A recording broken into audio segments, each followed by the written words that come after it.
Hello, kids.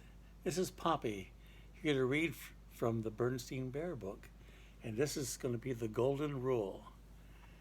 What are rules? Rules are things that we should follow. I like the rule BBC's bed, bedroom, and chores. But there's also rules about crossing the street, paying attention to your parents. And I think the greatest rule? The Ten Commandments. That would be rules also. So let's see what the Berenstain Bears have to say about golden rules. Let's see. Here they are, sitting in a bus.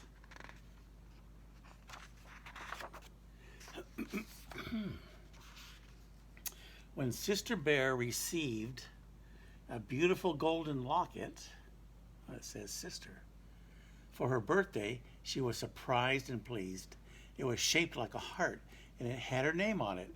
"Happy birthday, dear," said Mama and Papa Bear, giving her a big hug. Sister tried the locket on and looked at herself in the mirror. "I love it," she said. "I'm going to wear it all the time." "It opens up," said Papa. "Look." He showed her the little golden clasp that you press to pop the locket open. "Neat," said Sister. So it's something over here that she presses on, and it opens up. Wonder what's inside.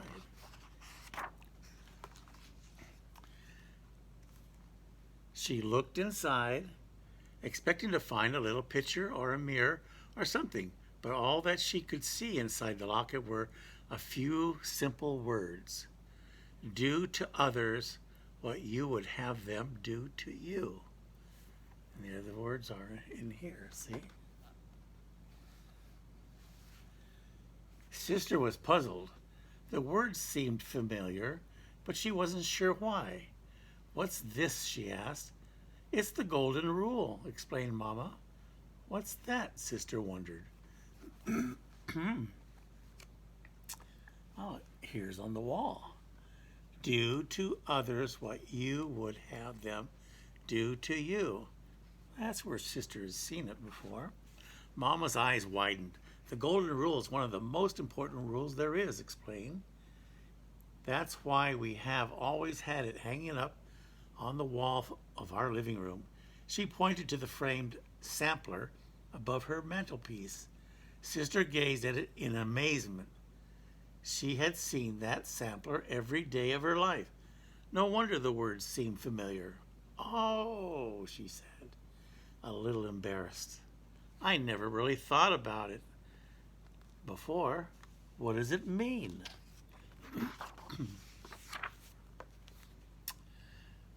"The golden rule," Papa explained, "tells you to treat other people the way you want to be treated yourself." "Why is it inside my locket?" she wondered. "It's a golden rule inside a golden locket for a little golden princess," said Papa, giving her a big kiss. "It's called the golden rule," explained Mama patiently, "because it's precious, just like gold. But it's not about the gold you wear around your neck or on your fingers." She held out her wedding ring. "It's about the golden treasure we keep inside our own hearts." The heart shape of the locket is meant to remind you that. Sister thought it over. She didn't really get it, but that was okay. She loved the new locket anyways. Yes. Young people need to think about things and learn. Let's see what happens. The next day before school, Sister showed off her new treasure to her friends, Lizzie, Millie, Anna, and Linda. They oohed and ahed over it in a very satisfying way. "What's all the fuss about?" asked a voice. It was Queenie McBear and her gang. Oh, she looks older, like a teenager. Queenie was older than Sister and a little snooty. When Queenie first came to the neighborhood, she She and Sister did not get along at all. Queenie made fun of her and got Sister's friends to join in. That was Sister's first experience with an in crowd, a group that makes itself feel big by making other people feel small. Oh, that's cruel. You don't want to do that.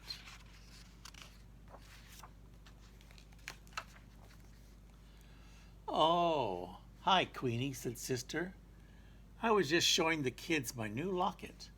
Over the years, Sister learned to get along with Queenie, but they never were the best friends. Let's see, said Queenie. She looked the locket over. She was not impressed. She herself wore big hoop earrings and lots of beads and chains. Cute, was all she said as she walked away with her friends. Yeah, Queenie didn't think much of her locket because she has such bigger things. Queenie still had her own in crowd. They were a group of the older girls who liked hanging out together and acting cool. Mostly they spent their time painting their nails and giggling about boys. You're right. Do you think girls giggle about you? Corvus, you don't know about that. Girls are probably going to giggle too. And Noel, all the boys. You think girls are giggling about you? Cadence, lyric. I don't remember any girls giggling about me. Or did they? Well, let's find out. Let's see. So, giggling about boys. Okay, that was okay with Sister. She had her own group of friends to hang out with, but it never occurred to her that this might be any kind of a problem until the new girl came to school. Oh, a new girl. It's usually hard for new people to join in. Yeah, and who do you think is the new girl? Can you pick her out? Can you point to where the new girl is? Is it her? No. I think this is the new girl. Did you pick this one? Her name was Susie McGrizzy. It seemed like a funny sort of name. For one thing, it had a lot of Z's in it. The new girl herself seemed a little funny too. Her clothes weren't exactly cool, and she wore her hair up in pigtails, which was definitely not the standard in Bear Country school style. Besides, she had thick glasses and braces, not the cool kind with lots of different colors like Millie wore, just plain old braces. Yeah. Sister's got her locket on. Let's see what happens next. On her first day, of course, the new girl didn't know anyone at all. At recess, Sister noticed her standing off by herself in a corner of the playground. She looked sort of sad and lonely. Sister was thinking about going over and introducing herself when Lizzie and Anna came up. Hey, Sister, said Lizzie. We're getting together a game of hopscotch. Millie and Linda are over there. Come on. Sister began to follow them, but she paused and glanced back to where the new girl was standing all by herself. The new girl looked lonelier than ever. Wait a minute, said Sister. What about that new girl? That, what's her name? The one over there? Maybe we should invite her to join in. She looks pretty lost and lonely. Yeah, it's afraid when you're a new person to ask to join in. You have to be pretty encouraged. You have to be like strong in your heart to be able to join up and ask kids if you can play with them. And maybe they'll love to have you along. She looks pretty lost and lonely. Let's see. The other girls were surprised. Susie Woozy Face, said Lizzie doubtfully. She has weird clothes, said Anna. And those corny pigtails, said Lizzie. Not to mention those clunky glasses and braces, added Anna. Well, said Sister, discouraged. I just thought. Oh, oh, don't worry about old Susie McWoozy, said Lizzie, taking Sister's arm. We'll be fine. She'll find some other cubs to play with. Cubs more her type. Come on. Everybody likes to find a type. Let's see. Sister allowed herself to be led away to the hopscotch game. She felt a little worried about Susie McWoozy, though she couldn't exactly say why. But she soon forgot all about it while playing hopscotch with her friends. So Susie's just watching them play. I remember when Grandma would watch me play tetherball and run sports and swim.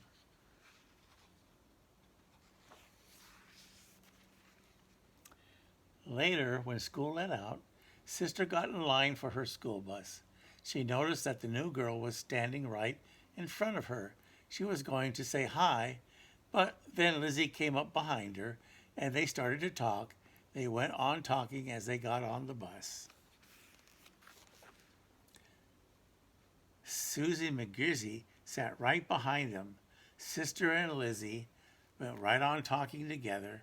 Sister played with her new locket as she talked, twirling it around and around in the air. Oh boy, how many times have your parents told you not to flick things around? Like I used to go like this with my glasses, and one day they popped apart. Gotta be careful twirling things around. When the bus came to her stop, Sister gathered up her things to get off, but she felt a soft tug at her arm. It was Susie McGrizzy. She was holding something out to Sister. Oh, what could it be? Here, she said shyly. You dropped this. It was Sister's new locket. Gee, said Sister, thanks. It was all she could think of to say. Sister climbed off the bus and watched as it pulled away. She could see Susie looking back at her from the window. Sister hung her locket back around her neck. What if Susie hadn't noticed her drop it? It might have been gone for good. Mama was waiting for Sister as she climbed the front steps. How was school today, dear? Asked Mama. Oh, okay, I guess, sighed Sister, dumping her school bag on the armchair in the living room. She glanced up at the framed sampler of the golden rule over the mantel. Somehow, the golden locket hanging around her neck felt heavier than before.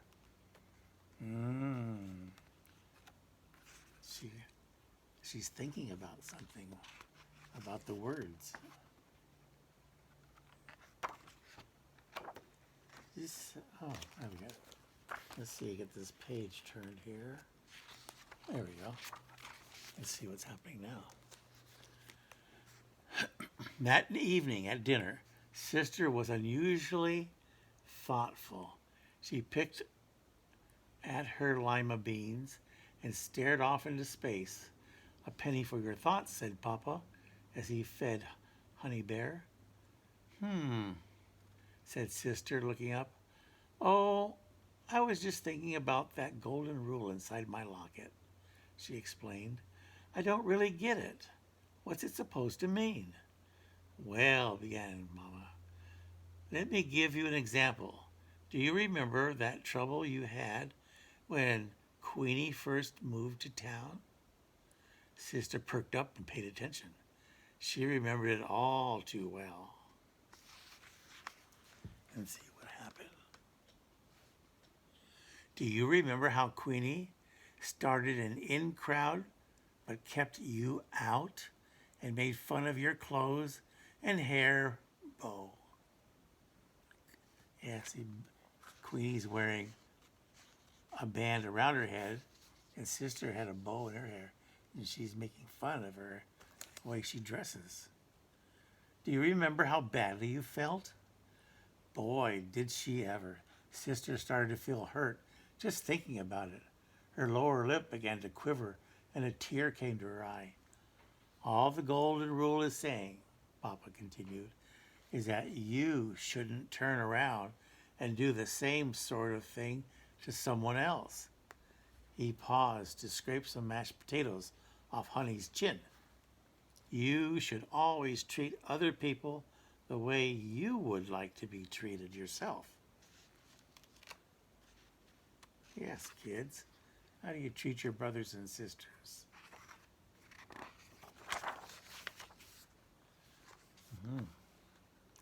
But I would never do anything like that, said Sister. Besides, I don't have an in crowd. Oh, no, said Brother, who had been taking all this in. What about Lizzie, Anna, Millie, and Linda? You play with them all the time, but I never see you asking anyone else to join in. That's different, protested Sister angrily. I'm just playing with my friends. We're not trying to keep anybody out. Of course not, dear, soothed Mama.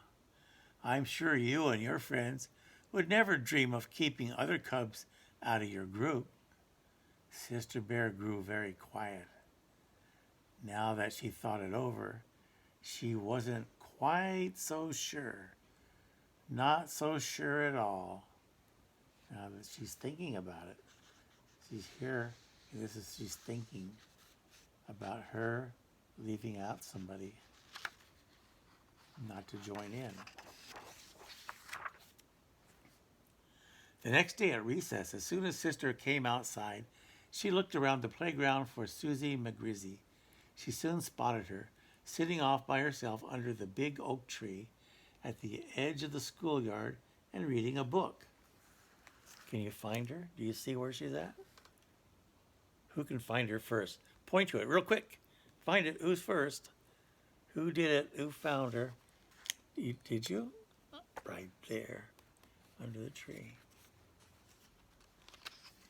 And what other kind of games are they playing here? Let's see. This is called, what is this called? Hopscotch. And this one, jump rope. I bet they're playing basketball. And what do you think they're doing? I bet they're playing tag. You're it. What other games can we see playing on the playground? Well, we like the swing and telling stories. Oh, throwing a ball. What is that called when you throw a ball to get somebody in a circle? I forgot. Teeter-totter. We like that, walking up and down. And they got a football that they're passing around. What a nice big play area. It's nice when kids can get along and play. Sister marched right up to her. Hello, Susie, she said brightly. Susie looked up in surprise. Hello, she said shyly. I'm Sister Bear, and my friends and I are going to play some hopscotch. Sister told her, would you like to join us? Susie's face lit up. Oh, I'd love to, she said with a big, bracy grin. I love hopscotch. Terrific, said Sister. Do you want to see my locket? Sure, said Susie. Okay. Come on, I'll show it to you over there. Sister took off. Susie chased her, laughing, across the playground to the hopscotch square where Lizzie, Millie, Anna, Linda were waiting. And here we go. Sister's golden locket gleamed in the sun as she ran. And I bet she's now remembering. Try to do things to others that you wish that they would do for you, so everyone can get along. Thank you for joining me on this story with the Berenstain Bears, learning how to behave and treat our friends. Well, that's Grandma's occasion tree. She likes to dress it up. Pretty soon she'll be putting some different colors on it for another season, another holiday. Well, is it nap time? Are we going to think about things? Think about our friends. And people who are our friends, maybe they would like to be our friends. So, be kind. Love you, kids.